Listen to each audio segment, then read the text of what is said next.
Hey everyone on Facebook and Instagram, this is Ivani from Witchcraft Heirlooms, and I am so excited because here today I am going to be jump-starting my witchcraft in the 20th century witchcraft, a journey through the decades.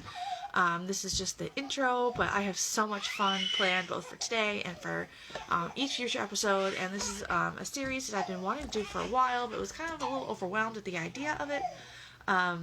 But I finally, decided to get off my butt and make it happen, and I am so glad I did because I have so many fun things. Hey, Anika! Just starting out, and I was just talking about what we're going to be doing today, but in the pre-show, while we wait for folks to show up, because I just clicked the live button, I thought that I would show off some of my Impo collection. So my Impo collection launch is going to be next Friday, January 15th. As always, if you're here watching, #live. If you're watching on the replay, #replay. It helps the algorithm reach out and find people to come watch that will be interested. But next Friday, January 15th at 11 a.m. is going to be my in-bulk collection drop, and I have all kinds of goodies that I've been kind of working on and getting ready for you guys, and I'm super excited. And today, right now, within the next few minutes, I'm going to also be giving you a sneak preview of some of those things to help get you extra excited, like I am, about what's coming up. Alright, so let's see. Let me start with... Well, first of all, earlier this week, I was posting about making my magical oils and using the vintage bottles, and I was on the struggle bus, and it was a big challenge, and I was having some issues with the bottles and getting them sealed and caps breaking, and it was infuriating, and I was at a point where I was like, you know what, maybe I'm just not going to make these anymore. But everybody really was interested and still wanted me to make them, so here I am, still going to make them. For now, at least, I kind of want to see how these ones do. If they do well, awesome. If they don't, well, then maybe I won't do it again in the future. But for this collection, I have oil for you, so let me show you those. I have two different sizes. These are the ones that gave me the most trouble. These little square bottles. These are actually vintage salt pepper shaker. So this is actually a shaker top that I've sealed. There is a layer of plastic underneath the lid, as well as some wax on the inside to fill the holes, and then wax on the outside to cover the holes.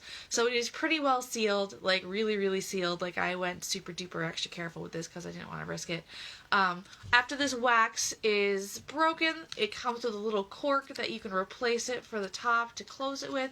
It will have a label. I'm actually waiting for my labels to arrive before I put the labels on, but I still wanted you to get to see how cute these bottles are. So this is the larger of the two sizes. This is approximately the same amount as the bottles that I used to use that were not vintage.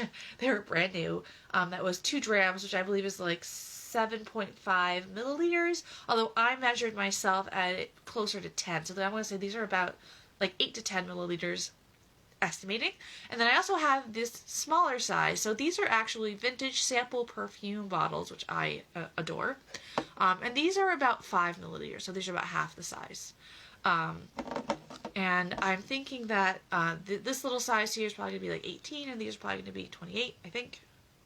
Still ironing out the details in my head, but there are these. I've got 5 of each size. That's it, 5. So if you like these and you're interested, make sure that you hit up that drop quickly or you might miss out. Alright, let me show you this. This is actually not a handmade item, but I found this and one other one very much like it at in my adventures of finding vintage pieces for you guys. And I was like, wow, that is so amazingly and perfectly in bulk that I have to buy it. Like, I was so excited. So I have 2 of these. They look kind of like corn dollies, the way you can see they're supposed to look like corn dollies. This one's yellow, the other one's white, and it's a little bit larger, and has a hat. But she's holding white flowers, and corn dollies, so in bulk and Lunasa, being on the opposite sides of the Wheel of the Year, are very much closely associated with each other, and oftentimes at in bulk people will make corn dollies and the like also. So the white one, especially when they're holding white flowers, so to me this is very much in bulk. So I have 2 of these beautiful pieces. These are also going to be the in bulk collection. And then the next 3 things I have before we move on to what we all came here for today are all handmade. First thing are these. These are candles, little vintage teacup candles.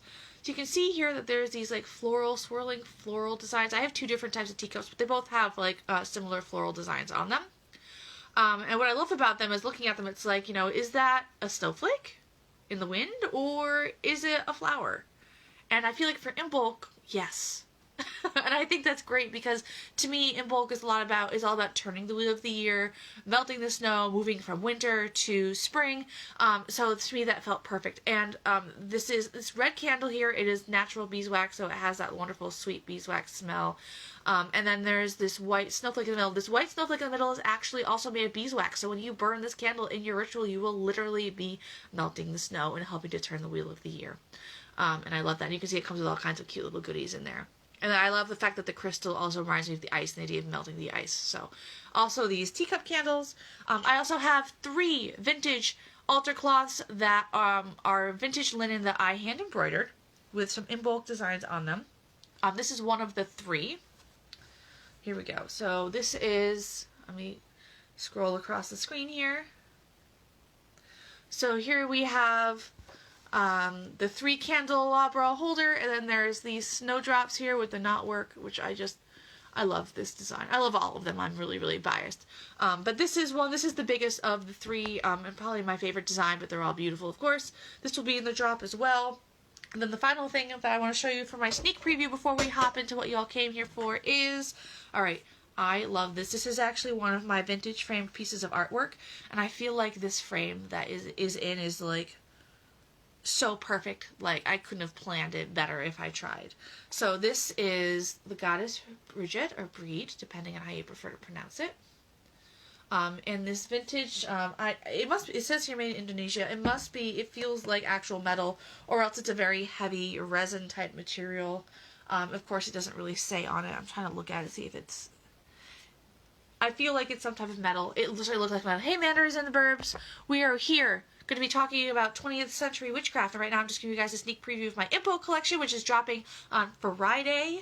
But this is the last item, so hang around because I'm almost to the good stuff. But here she is. Here's Bridget in this beautiful vintage frame with this silver. Like, it reminds me of the triquetra, and it has the flowers, and it's so pretty, and it has such a wonderful weight to it. Like, it has that vintage, like, feel because of the weight to it, and it's just so gorgeous. This is my favorite art piece that I created for this particular collection, which is probably why I was so excited to show it to you. I love her. Alright, so there is the in bulk things. That said, let's talk about what you came here for today, which is 20th century witchcraft. I'm just kind of reorganizing myself here so I don't get everything mixed up. So, why 20th century witchcraft? Alright. So here's the thing. So most of the items that I carry and that I curate and that I sell and resell in my shop are from the 20th century. So the 20th century is from 1900 to the year 2000. And for things to be considered vintage, they're supposed to be at least 20 years old. So things that were from 2000 and older are technically vintage. Obviously, some of them more aesthetically so than others if we're talking about like the late 90s. So I have really, really for a long time, long before starting this business, really felt that there was something just innately magical about secondhand and antique vintage items. And to me, this series was a really great way for me to really connect with that intuitive feeling on a very factual, and, data, based, system. Like, I really wanted to kind of like do a deep dive and really kind of like get in touch and connect with those energies on a deeper level by getting to know the mundane things about them, because to me that's kind of a big part of how we kind of dive into magic and experience it, is through experiencing it also on the mundane level, because everything is interconnected, and then the magic is the mundane and the mundane is the magic. And anyway, that's neither here nor there, but I feel like when we learn together about these details, it will not only help me to connect, but it's also going to help all of you to connect. And it will help to and I feel like it will deepen the spiritual aspect of, vintage collection and curating, both on yours and my level, to kind of have a deeper understanding of what was happening in history, what was happening in architecture and decor and all of those things in these decades that we're really working with and talking about. And who is 20th century witchcraft for? It's for you, of course. I mean, obviously I'm excited about it too, but it's for you. It is for my heirloom witches, which are, are professional witches and witches that find using tools, rituals, supplies that kind of come from, anything that's considered vintage or antique. from a simpler time where things kind of were more magical or more exciting in their way, although I guess we can argue that, it's real exciting now. But I feel that those items really help to kind of supercharge their magic and give it extra energy. And excuse me, whew, poorly timed sneeze. Help supercharge their magical practice by using those things. I know I certainly feel that way. If you want to learn more about how secondhand objects can help to supercharge your magical practice, go check out my blog. Also, by the way, I have a couple different blog entries now that kind of talk about that, what I call secondhand magic. You can find my blog by visiting the link in my bio, or of course on Facebook by visiting hedgecraftheirlooms.com/blog. Easy, right? Cool. So, in regards to the idea of secondhand magic, the short version I want to talk about real quick is this idea that, we talk all the time that for witches, stuff is just stuff. Nobody needs stuff to make magic. Nobody needs stuff to do spells. Nobody needs stuff to do ritual. We just need ourselves. But, that said, sometimes there is a certain boost of extra energy, of extra magic that can come from using beautiful things in ritual. Hey Michelle, we're here talking about 20th century witchcraft. Just so you know, you did miss an intro where I gave a sneak preview of the things in my info collection. If you want to go back and rewatch it after, that's how you can do that thing. So the magic of pretty things. I know it sounds silly, but I really do believe that there is a magic to when we surround ourselves with beautiful things. Because when we set up an altar with all these things that are really beautiful, that are potentially vintage and antique, it creates a sort of feeling in us. It's sort of similar to, most of us, especially folks like me who kind of, have been at this whole witch thing for a while, often use white sage. I know this is talking about the ethical, standpoint of white sage is a whole other issue, but I've been getting away from it, but hear me out on this about the white sage.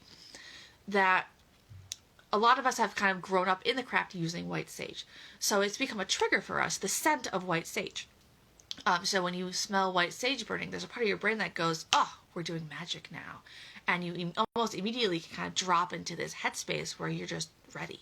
You're in the sort of alpha state of consciousness, and magic is about to happen, and you know it, and your psyche knows it, and the universe knows it, and there's something magical about the mood-setting power of scent in that case. But what I'm getting to is that the use of secondhand, beautiful, vintage, antique pieces can often do the same thing.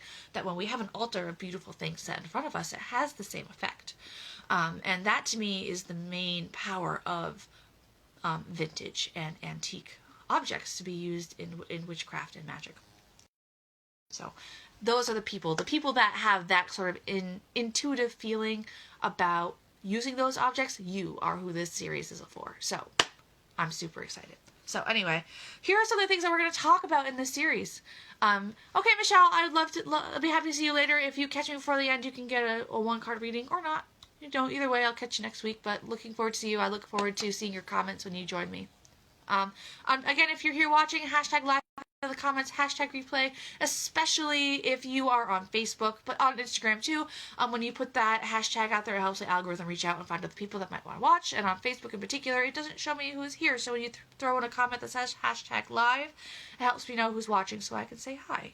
And just remember that these lives are always supposed to be interactive. It's not supposed to be the Ivani show. I want to have a conversation with you. So if you've got something to say, please throw it into a comment. I want to hear it. So what are we going to talk about in this series? I'm going to be covering the decades from 1920 to 1990. So that's 1920s, 1930s, 1940s, 1950s, 1960s, so on and so forth. And I'm going to be talking about the historical and cultural events that happened in that decade that kind of helped shape especially the occult world, but the world in general, well, I should say world, the country in general. I'm mostly focusing on America, because I am an American witch. And a lot of the things that I kind of work with are kind of like tapping into that whole Americana vibe. So I want to stick with that, recognizing, of course, that there is a ton of history about witchcraft and the occult that is in Europe, especially in like the UK and what have you. But I want to focus more on American witchcraft, especially for this, because obviously a lot of the items that I'm working with are, as you might imagine, from America, because, I'm in America. So historical and cultural events, a lot of those things are probably going to be a blog post. So on the weeks that I'm doing these as lives, I'm going to be doing a blog also that kind of keys into and talks about things that have to do with that decade. This week, it was about talking about, what did I talk about exactly? Well, crap, I can't remember, but it was relevant. Here, let's see if I can pull it up. As a sneak peek, when I do the 1920s, I'm going to do a blog again about the 1920s, about the historical and cultural events that happened, not necessarily related to paganism or the occult or witchcraft, but they all do kind of wrap up together in the end. And they all do relate, of course, because, everything in history and culture is sort of, nothing is in a vacuum. Oh, that's right. This blog is called When the Magic Stopped. So the idea of what happened when magic went underground and what that meant for the magical community and how that kind of plays into what we're going to be talking about through the series. So if you're interested in that blog, go check it out. It is the most recent one, so it's at the very, very top, which is how I was able to find it so quickly, which means that you should be able to find it quickly too. Hey, the Arch Bar, we're here talking about 20th century witchcraft. This is the kind of the maiden voyage episode of the series. So we're talking about how in this series we're going to be covering historical and cultural events. We're also going to be talking about relevant events in witchcraft and neo-paganism during that decade, such as important figures, events, published books, which is a big thing, because back then we didn't have the internet, so books and literature were a big part of how information was disseminated. And then, of course, popular media, when it was, a thing either on the radio or on television or in movies, etc., etc. And then, of course, I wanted to also talk about, or at least touch on, motifs and themes in sort of housewares and architecture and decor as it relates to the items and the objects that I'm working with that are coming out of those decades and how it kind of relates back to what I'm doing here. And especially so because I feel like it helps to, for your sake, for those people that are interested in collecting and purchasing those items, as you search things and you find things that you love, you can be like, oh, I recognize that design element. That design element is from this decade, and I like things from that decade. And over time, it will kind of help you kind of hone in your collecting, so that it will help you to find things that you're really interested in. And I'm gonna cough. Not dying. It's just talking. I swear. The other thing, too, of course, is by being able to identify a decade of the themes that are in an object that you're looking at. It will also help you to kind of understand the historical and cultural energy and the energy of what was happening in the occult community at that time. Because I think, to me, those things all kind of play into when you're working with an item and an object. Oh, super scratchy all of a sudden. Ooh! Ugh, I should have brought water in here. I wasn't thinking. Usually I'm okay. So now talking about this series, so I talk about it as a series, I've tried in the past where I've done series and done back to back, week by week in episodes. I think when I was doing Color Magic at first, I did that. And a lot of people, especially my Facebook group, were like, wow, we're getting really bored of colors, Ivani. Can you, do something else? So I've kind of made it a habit to not do back-to-back episodes of things, just because people seem to get bored, and I kind of bounce around here and there to do things that I think people will find interesting and informative to their practice based on the time of year and so on and so forth. And this is no different. So this week I'm doing my intro episode, but then next week I'm going to be doing the 1920s. And then after that, there's going to be a couple weeks of in-bulk related content because I'll have had my drop, and in-bulk will be kind of imminent and happening, so I want to be able to tap into that because people always want to know about the Sabbats. And then the first week of February, which is, I think, 3 weeks away, I will be doing the 1930s. So that my goal right now is kind of to do one a month. And if I manage to stick to that, that means that we'll be getting up to the 1990s by, July, I believe, if I did the math out the other day. So that could take us through late summer. So, hang in there with me because this is going to be a really fun ride and I'm super excited about it. That said, if you have any ideas about what you want to see me do for a historically related series after that, so we're a ways away, but I always want to know what you guys want to hear about. I know at one point I would love to do something about psychometry, which is about the ability to hold an item that has a past and kind of intuitively and psychically, glean details about it. I also was thinking, and I might actually do that as sort of the last of this particular series because I feel like it relates So the idea of being able to hold an item and glean information from it without necessarily knowing specific details, like having a stamp on the bottom of an item that says the year it was made and what it's made out of and where it came from. So if you want to know those things and you're not sure, you can at least, especially for your own self, obviously not if you're, giving someone else a need to know details, but, if you're talking for your magical practice to kind of understand the object a little bit, it can be a really helpful practice. So I think that'll be something I do at the end of this series. And then after that, who knows? I could do something about the Salem witch trials, or something even dearer to my heart personally, the Connecticut witch trials. I kind of grew up in Connecticut. I could do witchcraft by centuries, because once you get back before like the 1900s, it's kind of like every decade doesn't make sense.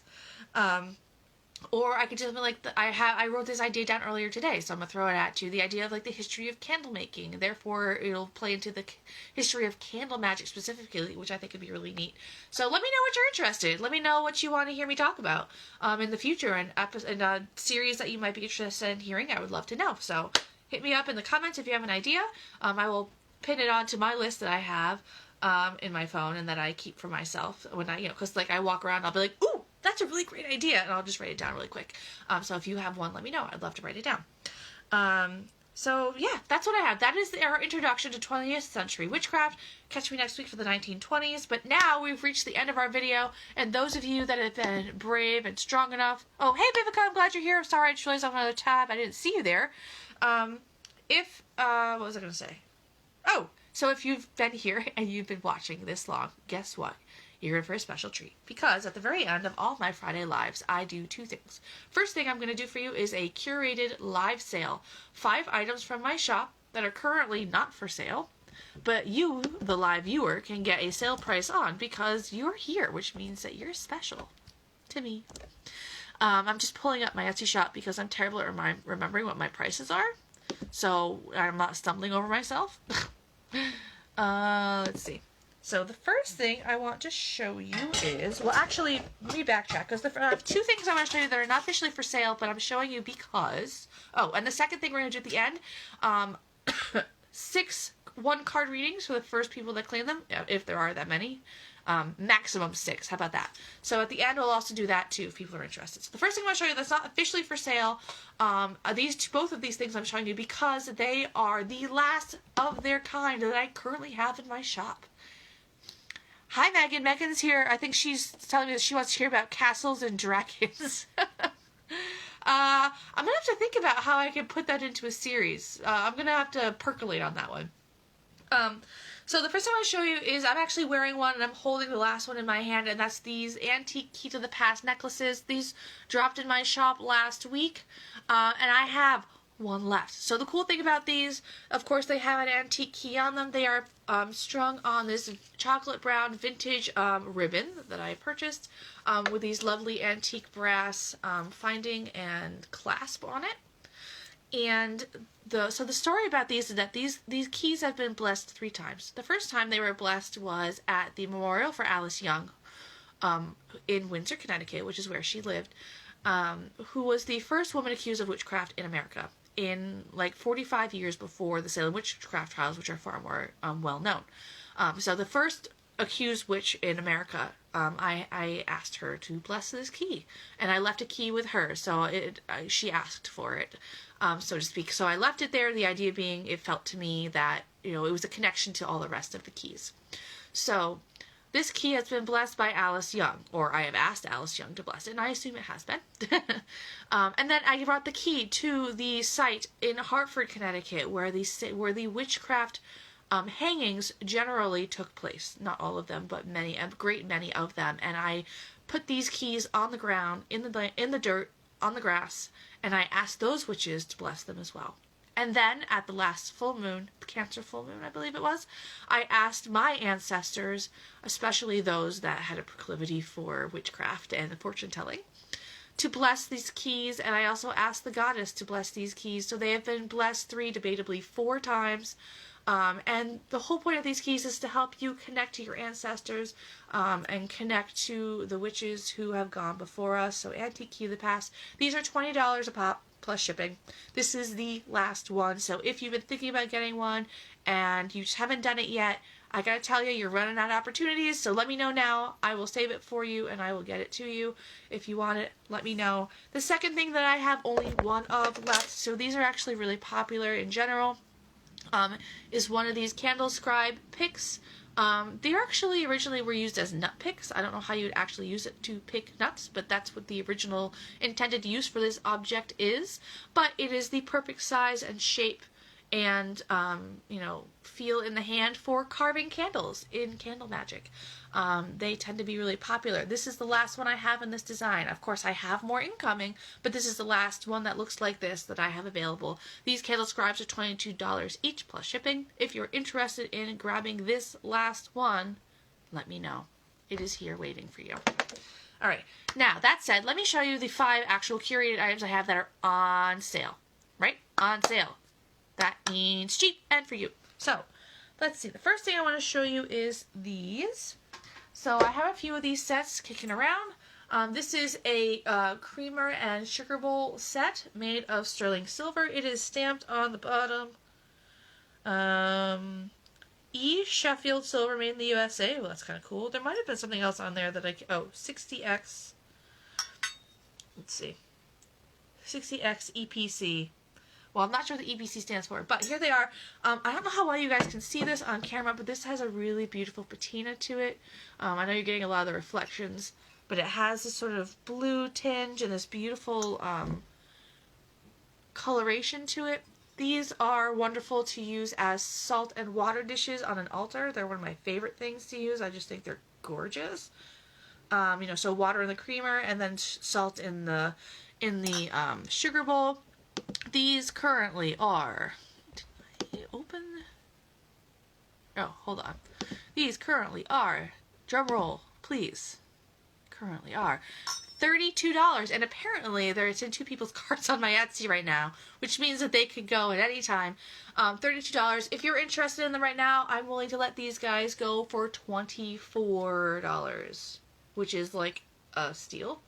$24, let me know. I could PayPal you today, and they could be yours in a couple days in your hands. That is the first item. The second item that I want to show you is this beautiful trinket box. So, the cool thing about this, now I find pieces that are similar to this a lot, but I don't often find pieces like this that actually have the enamel still in them. A lot of time the enamel has fallen out, and you're just getting a brass kind of embossed or inlaid pattern on it, but this is wonderful. It still has the actual brass. This is just the lid, obviously, the brass enamel in it. It is beautiful. And I know that the lighting is kind of funny, but it's sort of like a light bluish teal, silvery color, and then with red accents, which is beautiful. So a little trinket bowl. And although I don't see a stamp on here, I'm going to go on a limb and assume that this was made in India. This looks very much like an Indian brass piece. A lot of brass is manufactured in India.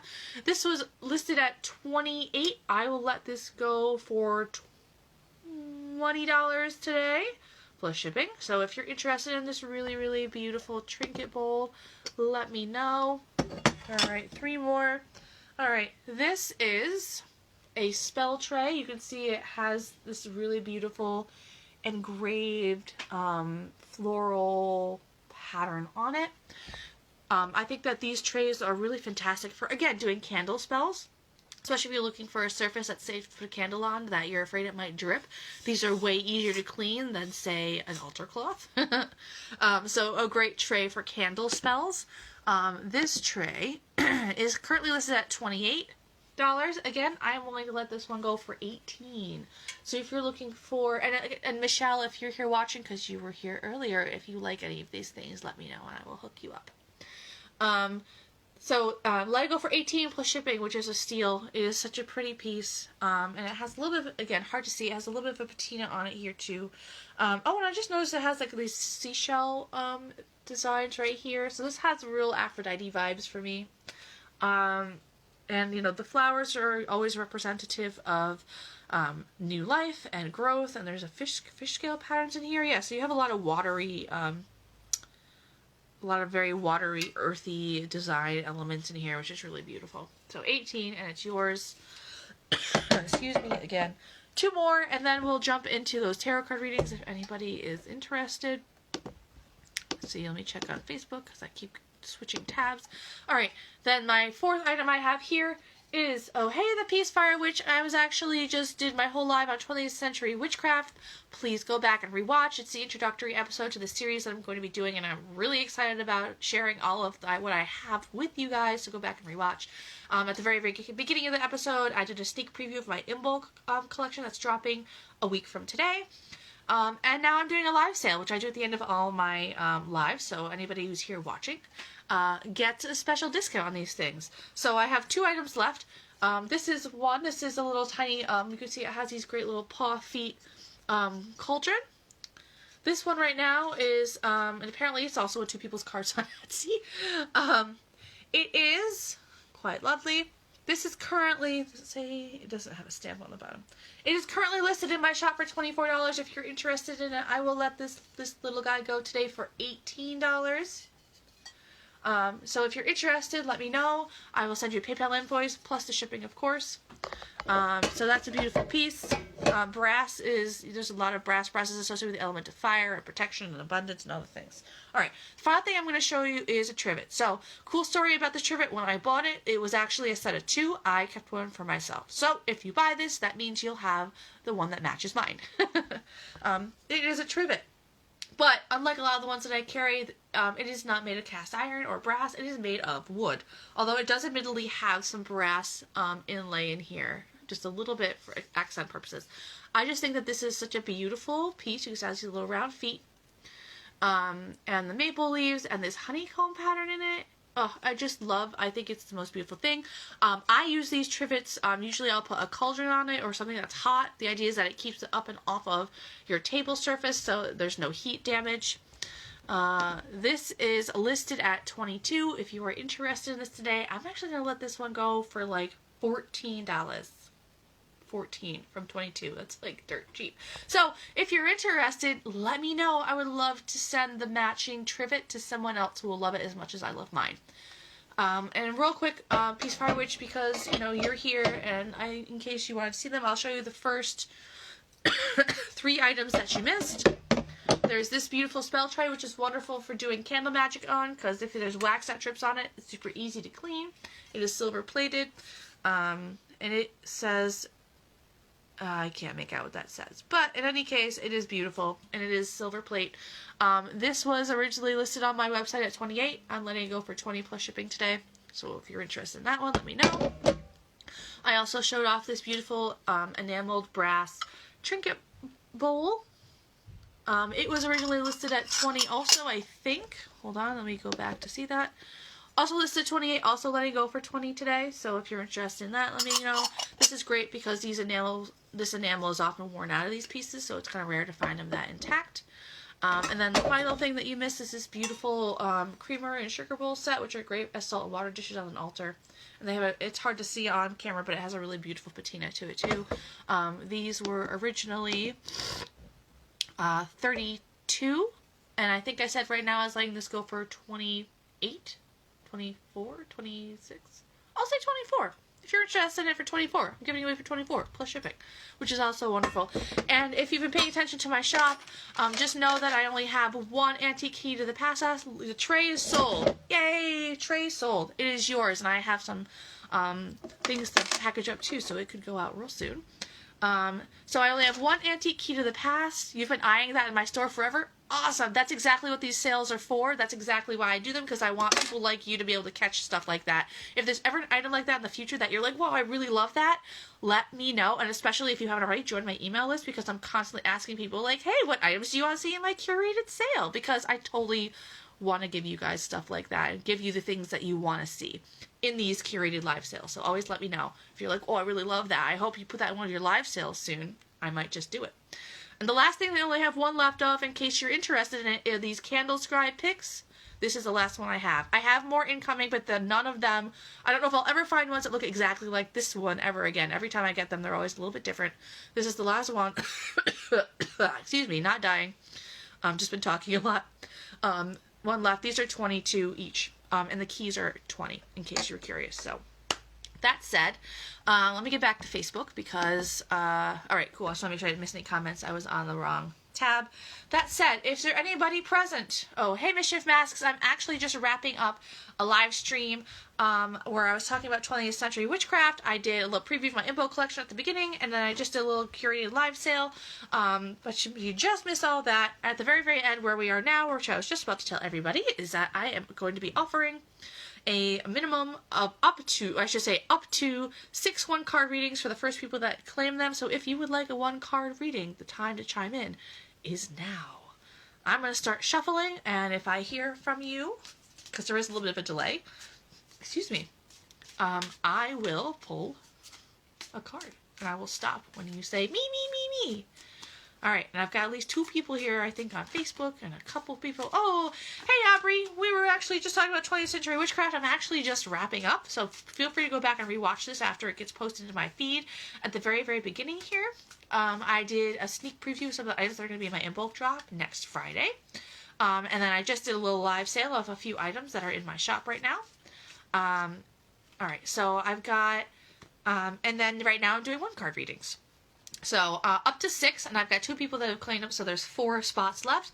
And someone on Facebook actually grabbed it first, my friend Megan. So, first for Megan, we have the 10 of, it says plumes, it's effectively the 10 of swords. So, Megan, the 10 of swords, generally speaking, I don't know how much you know about tarot. I don't think much, but generally speaking, the 10 of swords is considered to be one of the most negative cards. However, I don't usually read it quite that way. Again, it depends on context. But the 10 of, the suits of any, I will absolutely do you third, Aubrey. The 10 of any suit, for the most part, is both the end and the beginning of the suit, because it has an ace and it has a 10. So when you look at it, they're both the end and the beginning, and they're right next to each other if you look at it like a cycle. Hey, Brookie, we're actually wrapping up my stream right now about 20th century witchcraft. So by all means, go back and rewatch it from the beginning after. Yes, Peace Fireworks says Rough Carpet has a positive. Yes, it does. No. Don't say fuck, Megan, because all I'm going to say is that because it's an ending and a beginning, oftentimes how I read this card is that, yeah, while things suck really hard right now, you're just about to kind of cross over the threshold of things finally getting better again. So, if you've been feeling like you've been really struggling and really worried about something in particular, that some sort of resolution is right around the corner, and that if you just need to hang into there just a little bit longer.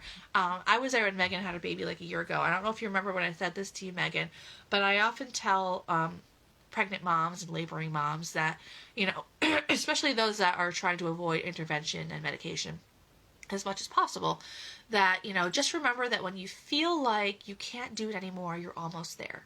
And that is absolutely the energy of the 10 of Swords. So just hang in there a little bit longer. Oh my god, I'm not going to read Mega's comment out loud because it's terrible. But basically, I will give you guys the edited version that she's hoping that a family situation will resolve itself soon. That's terrible, Megan. But yeah, maybe, who knows? That's rough. Alright. So next, I'm going to do a little bit more shuffling, and then we'll do Peace Fire Witch. I don't know your real name, so I can't say it, but that's probably the whole point of a handle on Instagram, isn't it? Right. Ooh! Got some jumpers. Hold on. Let's see. 4 of them. Let's see. I'm actually going to shuffle these 4. If I can get them all going the right direction. Shuffle these 4 and pull from these. Ooh, there's like a bug in here with me. I don't know where it came from, but it just got real close to my head, guys. Alright. So, I was reading for Peace Fire. L. Oh, of course. Right. I'm sorry. L. Glad you're here. Alright. So, you got the 2 of Swords. So, the 2 of Swords always talks about having a decision. In a lot of other decks, you see the 2 of Swords as sort of a woman holding scales or 2 swords, which is a lot more simple. Here, let me hold up so you can see.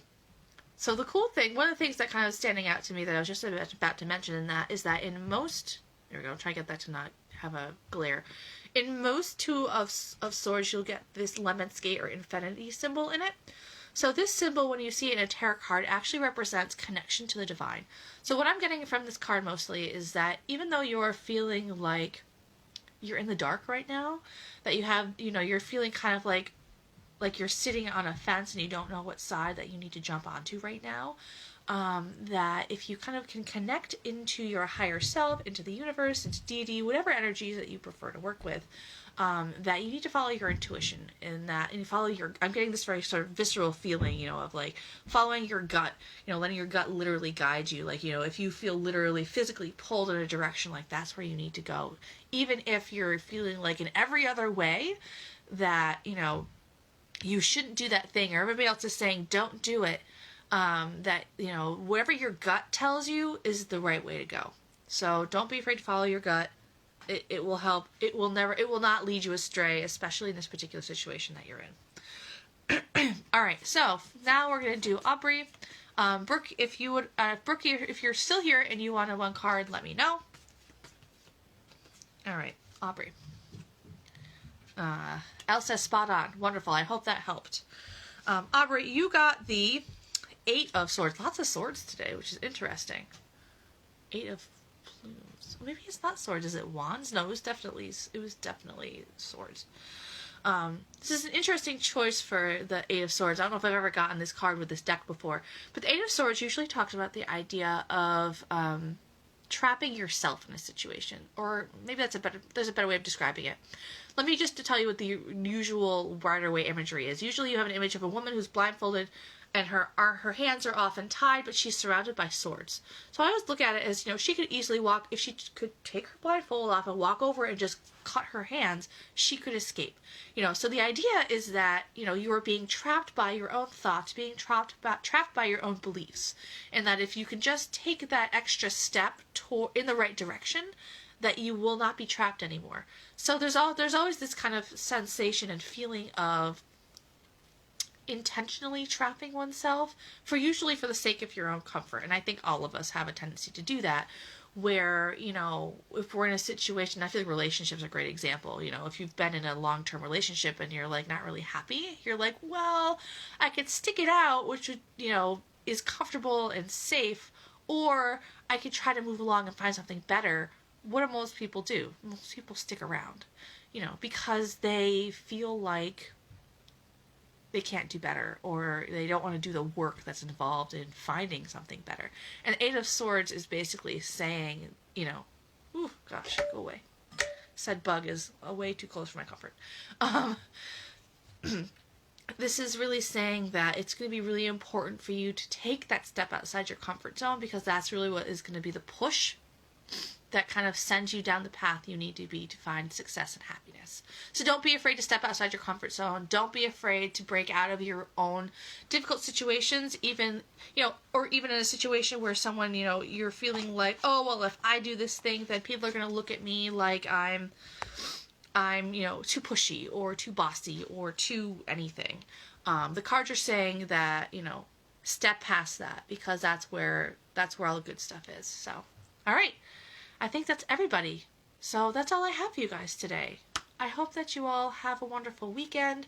I really am looking forward to next Friday for multiple reasons. Next Friday is my in-bulk drop. It's going to be Friday, January 15th at 11 a.m. I've been like writing it like everywhere and talking about it everywhere. But I have so many beautiful things that I can't wait to share with you.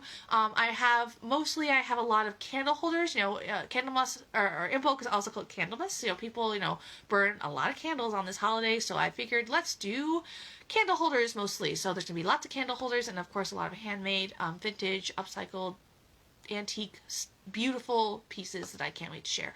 So definitely be there for that. That will be all listed on my feed, and of course uploaded on my Etsy at the same time. You could shop either. And then at 4 p.m. we'll be back here, and I'm going to be talking about the Roaring 20s, and I can't wait. I'm so excited. So don't miss it. It's going to be great. Is the Trivet and Milk Sugar Bowl available? It is available. It can be yours. So I think I said these were normally $34. I think I said I was going to give these away for $24 plus shipping. And then the trivet, which I don't know if you heard me saying, I have the same trivet at home here. I actually bought 2 and kept 1 for myself, so you'll have the matching set. So every time you use it, you can think of me. It was originally $22, and I think, yeah, $22, and I said I would give it away for $14. So $22, $14. You in? Let me know. Let me know, because they could be yours. That would be wonderful. I'll put them over here because I'm assuming the answer is yes. So, I know there's a little bit of a delay, but I don't want to hang out for too long because I know that people have their lives to live, just like me. My kids are anxiously waiting for me to leave the room so they can attack me all at once. So I'm going to sign off. Aubrey, if you need to PM me because this video is gone, feel free. And yeah, I think that's it. So everybody have a wonderful weekend. And I hope that it is a lovely one, and I can't wait to see you next Friday. It's going to be a great day. So, see you then, guys. Aubrey, if you're interested in those things, let me know. Blessed be.